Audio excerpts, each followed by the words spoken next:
Welcome to my YouTube channel commerce knowledge. आप सब कैसे हैं? आई होप आप सब अच्छे होंगे। आज हम करने जा रहे हैं बिजनेस स्टडी क्लास 11th का नेक्स्ट वीडियो। इससे पहले हमने किया था बिजनेस का meaning and definition. I hope आपने वो वीडियो देख ली होगी, अगर नहीं देखी है तो आप देख सकते हैं। कैरेक्टरिस्टिक ऑफ बिजनेस, आइए हम एक बार देखते हैं। An economic activity, exchange of goods and service, regularity in dealing, profit motive, element of risk, creation of utility, consumer satisfaction. ये पॉइंट है, वन बाय वन हम डीप से करते हैं इसको। एन इकोनॉमिक एक्टिविटी, जैसा कि हमने मीनिंग में ही पढ़ा था कि जो बिजनेस है वो इकोनॉमिक एक्टिविटीज़ हैं। Business include only economic activity. Economic activity means the exchange of goods and service with the purpose of earning money, कि पैसे को कमाने के लिए हम जो एक्टिविटी करते हैं उसे इकोनॉमिक एक्टिविटी कहते हैं। ठीक है, और बिजनेस का भी काम यही होता है कि पैसे कमाने के लिए हम बिजनेस स्टार्ट करते हैं, परचेज और सेल करते हैं। जैसे एग्जांपल दे रखा है, the purchase sale of goods by A shopkeeper. एक दुकानदार जब खरीदता और बेचता है पैसे के लिए, दैट इज बिजनेस। ये हिंदी में भी कंटेंट है, आप देख सकते हैं। सेकंड आता है हमारा exchange of goods and service. For business the exchange of goods और service it essential. It means that if an individual purchases things or service for his personal use, this activity will not be called business। अगर हम personal use के लिए कोई सामान खरीद रहे हैं, ठीक है, तो वो बिजनेस नहीं है। जैसे हमने पर्सनल यूज़ के लिए शूज़ खरीद लिए, कपड़े खरीद लिए, तो वो क्या है? वो बिजनेस नहीं है ना हमारे लिए। For example, if a shopkeeper purchase some material for his domestic use. अगर एक शॉपकीपर, एक दुकानदार कोई डोमेस्टिक यूज़ के लिए मटेरियल खरीदता है, यानी घरेलू उपयोग के लिए सामान खरीदता है, this activity will not be called business. तो वो बिजनेस नहीं है। ठीक है, उसने अपनी दुकान के लिए नहीं खरीदा, अपने घर के लिए सामान खरीदा है, तो वो बिजनेस नहीं है।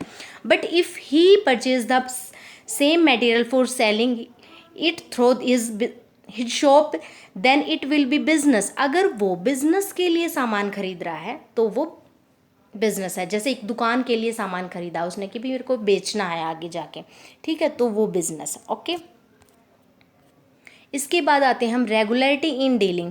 क्या होता है बिजनेस में? ये नहीं चलता कि भाई कभी किया कभी नहीं किया, रेगुलरिटी बनाए रखनी है। ठीक है, हमें डे टू डे काम करना होगा। ऐसे नहीं कि मैंने 6 महीने पहले कुछ सामान खरीदा था फिर बेचा, उसके बाद मैंने सालों भर कुछ भी नहीं खरीदा ना कुछ बेचा, तो वो बिजनेस नहीं है। In reality, business is that economic activity which is done regularly. Example, purchase sale should be regularly done, but if the activity is not regular but intermittent, it does not come under business. इंटरमिटेट का मतलब होता है कि अगर रुक रुक कर काम हो रहा है तो वो बिजनेस के अंडर नहीं आता। ओके, मतलब रेगुलर चलना चाहिए हमारा काम। उसके बाद आता है हमारा फोर्थ पॉइंट, प्रॉफिट मोटिव। जैसा कि नाम से ही क्लियर हो रहा है, प्रॉफिट मोटिव, कि हम किस लिए कर रहे हैं बिजनेस? प्रॉफिट के लिए, ताकि पैसा आए, इसीलिए बिजनेस स्टार्ट किया। In order to consider any purchase sale as business, it is essential that the purpose of the business concern is to earn profit. यही पर्पज़ होता है हमारा बिजनेस स्टार्ट करने का, कि हम पैसा कमाए, प्रॉफिट कमाए। ओके, एलिमेंट ऑफ रिस्क, कि क्या होता है जब कोई भी काम स्टार्ट करते हैं हम, जीवन में भी कुछ भी काम लगा लो, बिजनेस को छोड़ के कुछ भी लगाओ आप, तब भी रिस्क होता है जब न्यू स्टार्ट करते हैं। ऐसे ही क्या होता है, बिजनेस का भी एक एलिमेंट होता है कि रिस्क तो है ही है इसमें। Business should not be consider a bed of roses, there are no thorn at every step. क्या होता है, बिजनेस को हम ये नहीं सोच सकते कि ये एक बेड है, गुलाब की सेज टाइप बेड है ये। ठीक है, इसमें कांटे भी हैं, स्टेप वाइज स्टेप हमारे कांटे भी चलते रहते हैं। It means that there are problem and these can be the source of loss, की मतलब साथ साथ लॉस भी चलते रहते हैं। ये नहीं कि प्रॉफिट ही आएगा हमारा, ठीक है, लॉस भी हमारे साथ साथ चलते रहेंगे। A little mistake of helpness in finding a solution to a problem can destroy the whole business. अगर हमने एक छोटी सी मिस्टेक भी कर दी ना, तो हमारा पूरा का पूरा बिजनेस तहस नहस हो सकता है। ठीक है, hence profit and loss go hand in business like the ups and downs of life. जैसे हमारी लाइफ में अप डाउन चलते रहते हैं, कभी सुख कभी दुख, ऐसे ही बिजनेस में भी लॉस एंड प्रॉफिट चलते रहते हैं। इसके बाद आता है क्रिएशन ऑफ यूटिलिटी, कि जो बिजनेस है वो कैसे यूटिलिटी को कन्वर्ट करता है, क्रिएट करता है। तो यूटिलिटी क्या होती है? सबसे पहले तो हम यही जान लेते हैं। यूटिलिटी होती है उपयोगिता। कि वो हमारे लिए कैसे उपयोगिता को बढ़ा रहा है। In order to make things more useful for society their utility is enhanced by the effort of businessman. ये बिजनेसमैन हमारे लिए करता है। यूटिलिटी 4 टाइप की होती है बिजनेस में, place, form, time and ownership. आइए पहले फॉर्म करते हैं, जिससे फॉर्म होती है। अब कॉटन हमारे लिए बहुत कम यूज़फुल होता है, बट बिजनेसमैन क्या करता है, उससे धागा बना देता है, उससे क्लॉथ्स बना देता है, तो हमारे लिए उसकी यूटिलिटी और बढ़ गई ना। तो ऐसे ही है ये।